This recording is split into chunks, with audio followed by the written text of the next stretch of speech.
Assalamualaikum warahmatullahi wabarakatuh. Bismillahi wassalatu wassalamu ala rasulillah Muhammad ibn Abdullah wa ala alihi wa ashabihi wa man wala wa ba'd. Saudara-saudara, pertarungan abadi antara hak dan batil, saudara-saudara. Dan inilah yang akan kita bicarakan pada pertemuan kali ini.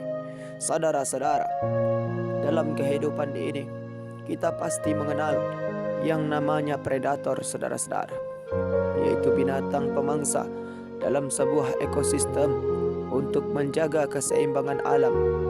Keberadaan binatang predator sangatlah urgent adanya, sebab bila predatornya hilang, maka populasi hewan akan berbahaya bagi lingkungan lain, saudara-saudara. Nauzubillahi min zalik. Saudara-saudara, sebagai contoh, mungkin kita sering menyaksikan ada tanaman diserang oleh ulat yang makan dedaunan. Agar tanamannya selamat, maka Allah Subhanahu wa ta'ala mendatangkan burung-burung kecil yang memakan ulat-ulat tersebut, sehingga tanaman yang daunnya dirusak ulat kembali tumbuh dengan baik, saudara-saudara. Atau contoh lainnya adalah keberadaan wereng yang dapat merusak tanaman. Ketika populasi meningkat dan tak terkendali, maka ia akan berbahaya. Untuk menjaganya, Allah Subhanahu wa ta'ala pun menciptakan burung atau katak sebagai pemangsanya. Allah Karim, saudara-saudara, ketahuilah sudah menjadi ketetapan Allah Subhanahu wa ta'ala di muka bumi bahwa selain ditetapkannya sunnah mudawalah, yakni saling berkuasa, Allah Subhanahu wa ta'ala juga menetapkan sebuah kehendak lain yang tidak bisa dihindarkan oleh makhluknya, saudara-saudara, yaitu sunnah tadafu, yakni saling menolak dan melawan, saudara-saudara, yaitu suatu ketetapan yang berlaku di antara makhluk untuk saling membela diri, saudara-saudara, berkonfrontasi dan saling melawan dan memperebutkan. Allah Karim, saudara-saudara, tidak hanya terjadi pada ekosistem hewan, saudara-saudara, sunnah tadafu juga berlaku di antara manusia. Ketika orang-orang zalim berkuasa dan menghancurkan gerak hidup manusia yang ideal, maka Allah Subhanahu wa ta'ala mengutus pasukan dari hamba yang dipilihnya untuk menghentikan kezaliman tersebut, saudara-saudara. Allah Subhanahu wa ta'ala mengutus baginda Nabi Allah Ibrahim alaihissalam kepada Namrud yang tirani, lalu mengirim Nabi Allah Musa alaihissalam kepada Fir'aun yang sombong lagi menindas, menyuruh Talut untuk melawan Jalut yang kejam, saudara-saudara, dan menghadirkan baginda Nabi besar Muhammad sallallahu alaihi wasallam di tengah-tengah masyarakat Quraisy yang musyrik dan suka membunuh, saudara-saudara. Nauzubillah min zalik. Saudara-saudara, ketahuilah dalam Islam adanya ketetapan tersebut biasanya disebut oleh para ulama dengan sunnah tadafu, saudara-saudara, yaitu sebuah ketetapan Allah Subhanahu wa ta'ala yang terjadi antar makhluk untuk saling bersaing, saling melawan, dan saling memangsa. Saudara-saudara, ketetapan ini merupakan hukum alam yang tidak pernah berubah dari dulu sampai sekarang. Kejadiannya selalu sama, hanya tokohnya saja yang berganti, saudara-saudara. Ketahuilah, saudara-saudara, di dalam Al-Quranul Karim surah Al-Fath ayat 23, Allah Subhanahu wa ta'ala menyebutkan sebagai suatu sunnatullah yang telah berlaku sejak dahulu. Kamu sekali-kali tiada akan menemukan perubahan bagi sunnatullah itu. Allah Karim, saudara-saudara, ketahuilah demikianlah hakikat sunnah tadafu, saudara-saudara, yang terjadi di antara manusia. Perlawanan akan selalu ada di muka bumi ini. Sejak pertama kali Allah Subhanahu wa ta'ala ciptakan manusia, saudara-saudara, perlawanan ahlu hak untuk menghancurkan kebatilan akan terus berlangsung, saudara-saudara. Pertarungan wali Allah Subhanahu wa Ta'ala sebagai pengusung kebenaran melawan wali syaitan sebagai pengusung kebatilan, saudara-saudara, merupakan pertarungan yang tidak pernah ada ujungnya. Allah Karim, saudara-saudara, ketahuilah di antara mereka saling memenangkan pertarungan.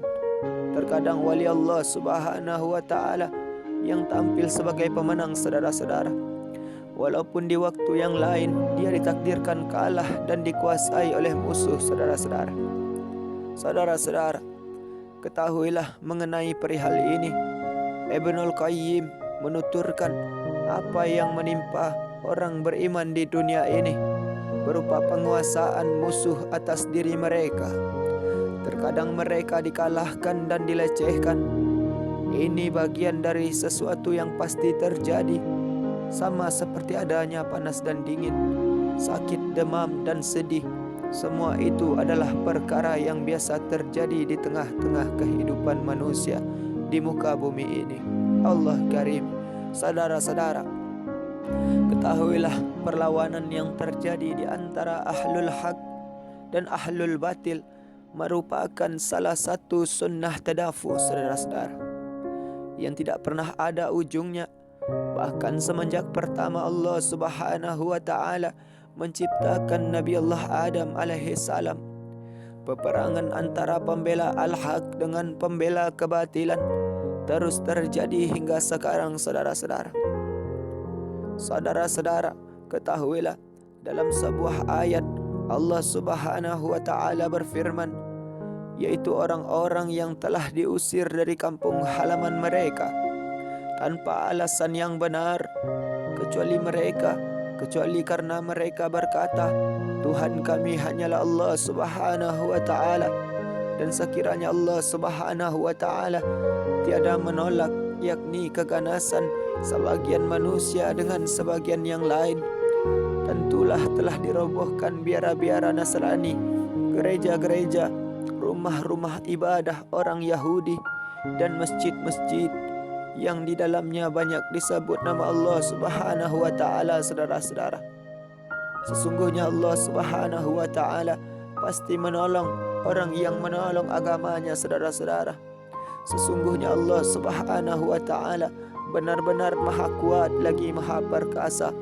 Quran surah Al-Hajj ayat 40. Allah Karim, saudara-saudara, ketahuilah di dalam ayat ini Allah Subhanahu wa Ta'ala menjelaskan bahwa hikmah dari ditetapkannya sunnah tadafu agar agama Islam terjaga dan dunia selamat dari kerusakan yang ditimbulkan oleh orang-orang zalim, saudara-saudara.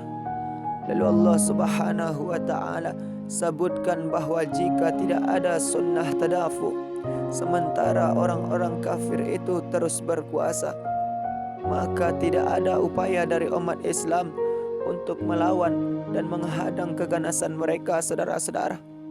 Tidak ada yang berjihad menghancurkan mereka, tidak ada yang mengalahkan mereka. Oleh karena itu, saudara-saudara, di antara hikmah sunnah tadafu ini adalah menghapus segala bentuk pengerusakan di muka bumi ini, saudara-saudara. Allah Karim, saudara-saudara, jadi sunnah tadafu, yakni melawan, itu menjadi upaya untuk menyelamatkan kemaslahatan hidup manusia dari semua kekejaman tersebut, saudara-saudara, menghilangkan keganasan orang zalim dan menghapus segala bentuk penindasan yang dimainkan oleh musuh, saudara-saudara. Lalu ketahuilah, saudara-saudara, mengenai ayat di atas, Imam As-Sa'di berkata, menjelaskan, saudara-saudara, maknanya, jika bukan karena penolakan terhadap peperangan yang dimainkan oleh orang-orang fajir, konspirasi orang-orang kafir, maka bumi akan hancur dengan berkuasanya mereka di atasnya, saudara-saudara. Mereka akan mengagung-agungkan syiar-syiar kufur, melarang hamba Allah Subhanahu wa Ta'ala untuk beribadah, saudara-saudara. Karena itulah Allah Subhanahu wa Ta'ala tutup ayat tersebut dengan firman-Nya, tetapi Allah Subhanahu wa taala mempunyai karunia yang dicurahkannya atas semesta alam. Allah Karim. Saudara-saudara, ketahuilah saudara-saudara, hari ini kita bisa menyaksikan apa yang terjadi, bisa menyaksikan langsung apa yang terjadi di Suriah, atau apa yang dilakukan oleh orang-orang Yahudi di Palestina, saudara-saudara. Mereka menghancurkan masjid beserta menara-menaranya, saudara-saudara, menyerang orang-orang yang berada di dalamnya, mengotori dan melecehkan kehormatan mereka. Nauzubillahi min zalik. Saudara-saudara, kelakuan seperti ini, jika tidak ada upaya untuk melawan, maka kezaliman itu terus meluas, saudara-saudara. Pada akhirnya tidak ada lagi masjid di muka bumi ini yang dipakai untuk beribadah kepada Allah Subhanahu wa taala, saudara-saudara. Tidak ada lagi Al-Qur'anul Karim yang dibaca oleh kaum muslimin. Nauzubillahi min zalik. Tidak ada lagi azan yang berkumandang di tengah-tengah masyarakat.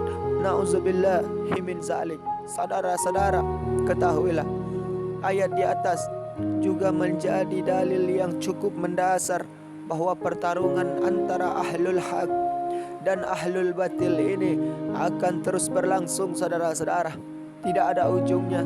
Ada beragam hikmah yang terdapat di balik ketetapan itu semua. Selain bagian dari cara Allah Subhanahu wa taala menguji keimanan kita sebagai orang mukmin, saudara-saudara. Melalui pertarungan ini, Allah Subhanahu wa taala juga hendak memilih siapa di antara hamba-Nya yang berhak mendapatkan gelar syuhada, saudara-saudara. Allah Karim. Saudara-saudara, seandainya tidak ada sunnah tadafu ini, saudara-saudara, maka tidak ada wasilah bagi hamba-hambanya untuk mendapatkan gelar syuhada, saudara-saudara. Semoga kita termasuk orang-orang yang selalu digolongkan dalam barisan ahlul haq dalam melawan kebatilan, saudara-saudara. Saudara-saudara yang dimuliakan oleh Allah Subhanahu wa taala, mungkin hanya itulah yang bisa kita bicarakan pada pertemuan kali ini. Mudah-mudahan ada manfaatnya. Terima kasih atas segala perhatian saudara. Mohon maaf atas segala kekurangan. Wabillahi taufiq wal hidayah. Wassalamualaikum warahmatullahi wabarakatuh.